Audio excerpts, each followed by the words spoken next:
오늘 우리에게 주시는 하나님의 말씀은 민수기 33장 50절부터 34장 12절까지의 말씀입니다. 민수기 33장 50절부터 34장 12절까지의 말씀 한 절씩 교독하시고 마지막 절 함께 보도록 하겠습니다. 여리고 맞은편 요단강가 모압 평지에서 여호와께서 모세에게 말씀하여 이르시되 이스라엘 자손에게 말하여 그들에게 이르라. 너희가 요단강을 건너 가나안 땅에 들어가거든 그 땅의 원주민을 너희 앞에서 다 몰아내고 그 새긴 석상과 부어 만든 우상을 다 깨뜨리며 산당을 다 헐고 그 땅을 점령하여 거기 거주하라. 내가 그 땅을 너희 소유로 너희에게 주었음이라. 너희의 종족을 따라 그 땅을 제비 뽑아 나눌 것이니 수가 많으면 많은 기업을 주고 적으면 적은 기업을 주되 각기 제비 뽑은 대로 그 소유가 될 것인즉 너희 조상의 지파를 따라 기업을 받을 것이니라. 너희가 만일 아니하면 너희가 남겨둔 자들이 너희의 눈에 가시와 너희의 옆구리에 찌르는 것이 되어 너희가 거주하는 땅에서 너희를 괴롭게 할 것이요 나는 그들에게 행하기로 생각한 것을 너희에게 행하리라. 여호와께서 모세에게 말씀하여 이르시되 너는 이스라엘 자손에게 명령하여 그들에게 이르라. 너희가 가나안 땅에 들어가는 때에 그 땅은 너희의 기업이 되리니 곧 가나안 사방 지경이라.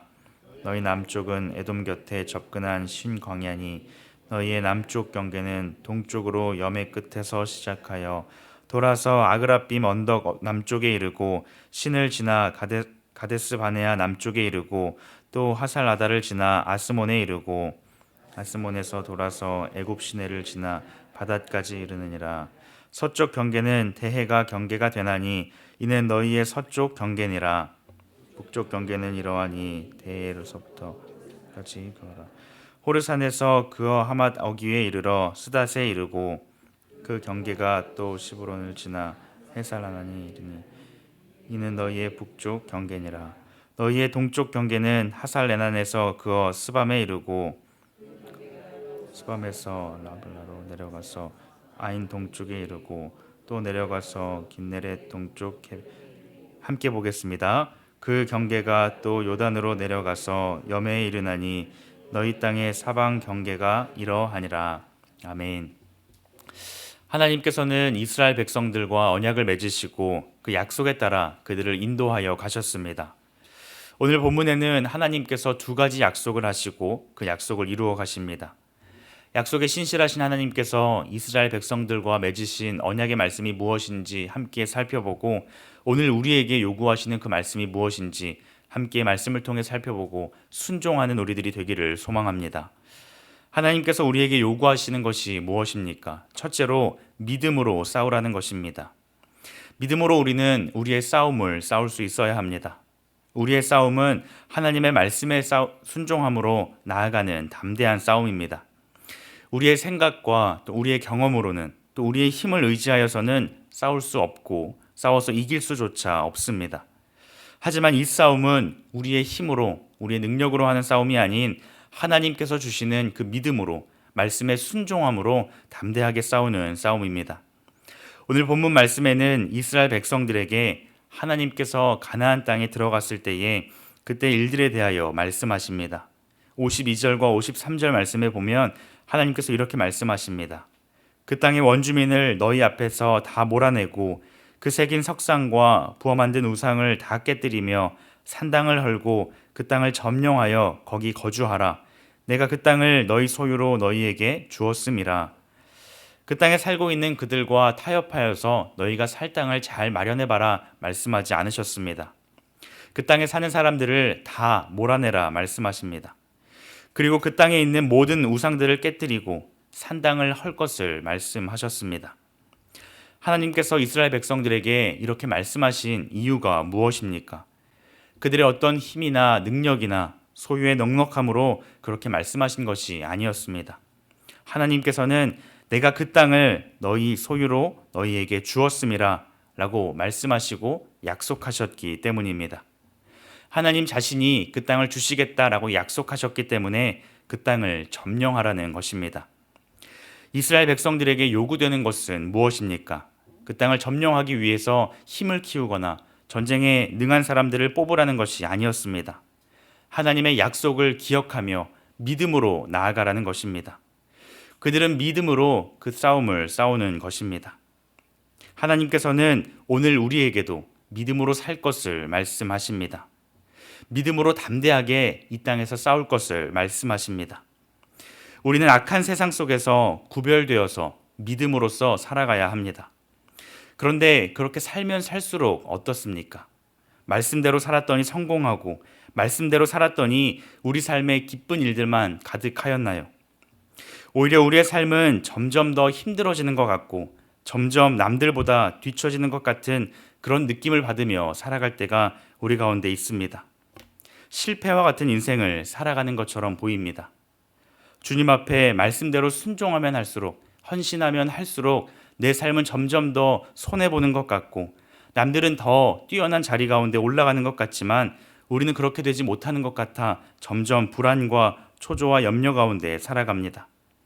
하지만 그 가운데 하나님께서 우리에게 약속하신 바가 무엇입니까? 믿음으로 우리에게 그 싸움을 싸우라는 것입니다. 믿음으로 싸우는 그 사람에게 승리가 있다는 것입니다. 예수님께서는 모든 것이 실패한 것 같은 그 십자가의 자리에서 완전한 승리를 이루셨고 그 승리를 우리에게 허락하여 주셨습니다.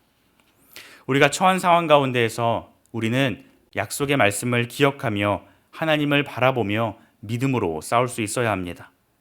그 약속을 굳게 붙잡고 믿음으로 승리의 삶을 살아가는 우리 모두가 되기를 소망합니다.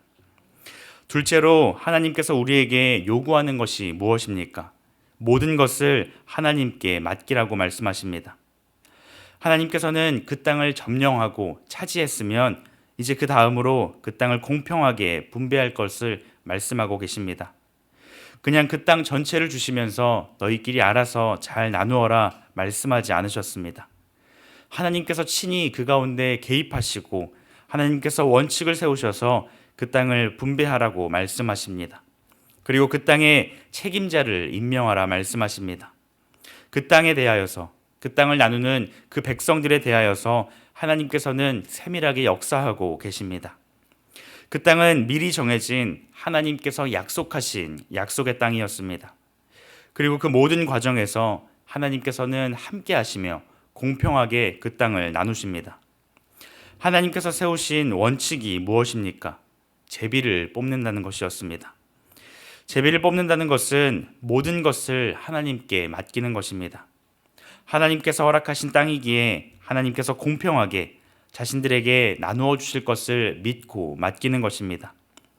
우리의 생각으로는 더 힘이 세면 더 좋은 땅에서 더 크고 넓은 땅을 차지할 것 같고 반대로 힘이 약한 사람들에게는 좋지 않고 적은 땅이 분배될 것 같지만 하나님께서는 공평하게 개입하셔서 그 땅을 나누어 주십니다. 오늘 우리의 삶도 마찬가지입니다. 하나님께서는 우리의 필요를 따라서 채우시는 분이십니다. 우리가 우리의 삶을 채우려 하면 할수록 우리가 채워지는 것이 아니라 하나님께서 우리의 삶에 역사하셔서 채워주실 때 우리의 삶이 가득 차는 줄 믿습니다. 그 가운데 우리의 할 일은 무엇입니까? 우리가 가진 모든 것들이 하나님의 것임을, 하나님께서 허락하신 것임을 기억하며 감사로 고백하는 것입니다. 이러한 고백을 하는 사람들의 삶의 태도는 어떠합니까? 내가 내 힘으로 이것들을 얻었으니 내가 나를 위하여서, 나의 유익을 위하여서 사용하겠다 하는 것이 아니라 이 모든 것들이 하나님께서 허락하신 것이기에 내가 하나님 앞에 내 모든 것을 고백하며 드리겠다라는 것입니다. 잠언 3장 9절과 10절 말씀에 보면 내 재물과 내 소산물의 처음 익은 열매로 여호와를 공경하라. 그리하면 내 창고가 가득히 차고 내 포도즙 틀에 새 포도즙이 넘치리라 라고 말씀하고 있습니다. 하나님께서 모든 것을 허락하셨음을 믿고 감사로 하나님께 드릴 때에 하나님께서는 차고 넘치게 주신다라고 약속하고 계십니다. 우리가 가진 지식과 시간과 헌신을 하나님 앞에 드릴 수 있기를 간절히 소망합니다. 그럴 때 하나님께서는 우리의 삶을 기억하시고 책임지시고 더 풍성하게 채워주시는 줄 믿습니다. 오늘 말씀을 통하여서 하나님께서는 우리에게 두 가지를 요구하십니다. 믿음으로 우리의 싸움을 싸우라는 것입니다. 그리고 우리의 모든 것을 하나님께 드리라는 것입니다. 그럴 때 하나님께서 우리의 삶을 인도하여 주시는 줄 믿습니다. 말씀에 순종함으로 우리가 싸우는 이 싸움 가운데 내 힘과 내 능력을 의지하는 것이 아니라 하나님의 약속을 기억하며 그 약속을 믿음으로 우리가 싸울 수 있기를 소망합니다. 또한 모든 것을 하나님께서 허락하여 주셨기에 모든 것을 하나님께 맡기며 하나님께서 인도하여 주실 줄 믿음으로 우리가 오늘 하루도 살아가는 우리 모두가 되기를 주님의 이름으로 축복합니다. 기도하시겠습니다. 하나님 감사합니다. 오늘 우리의 삶을 인도하여 주시니 감사합니다. 우리가 살아가는 이 땅 가운데 우리가 믿음으로 살기를 소망하오니 우리에게 믿음을 더하여 주시옵소서. 세상을 바라보며 살아가는 것이 아니라 하나님의 약속을 바라보고 그 약속을 이루어 가시는 신실하신 하나님을 바라보며 살아가게 하여 주시옵소서. 또한 우리의 삶의 모든 것들이 하나님께로부터 왔음을 기억하며 하나님께 우리의 삶을 맡겨드리는 우리 삶이 될 수 있도록 인도하여 주시옵소서. 감사드리며 예수님의 이름으로 기도드립니다. 아멘. 이 시간 말씀을 기억하며 함께 기도하기를 원합니다. 믿음의 선한 싸움을 싸우는 우리 모두가 되게 하여 주시옵소서. 세상을 바라보며 그 세상 가운데 나의 힘을 의지하는 것이 아니라 하나님의 약속을 바라보며 그 하나님을 바라봄으로 믿음으로 살아가는 우리가 되게 하여 주옵소서. 또한 모든 것이 하나님께로부터 왔음을 기억하며 우리의 삶을 주님께 맡기며 살아가게 하여 주옵소서. 함께 말씀을 기억하며 기도하시고 또 개인의 기도 제목을 가지고 하나님 앞에 나아가도록 하겠습니다. 함께 기도하시겠습니다.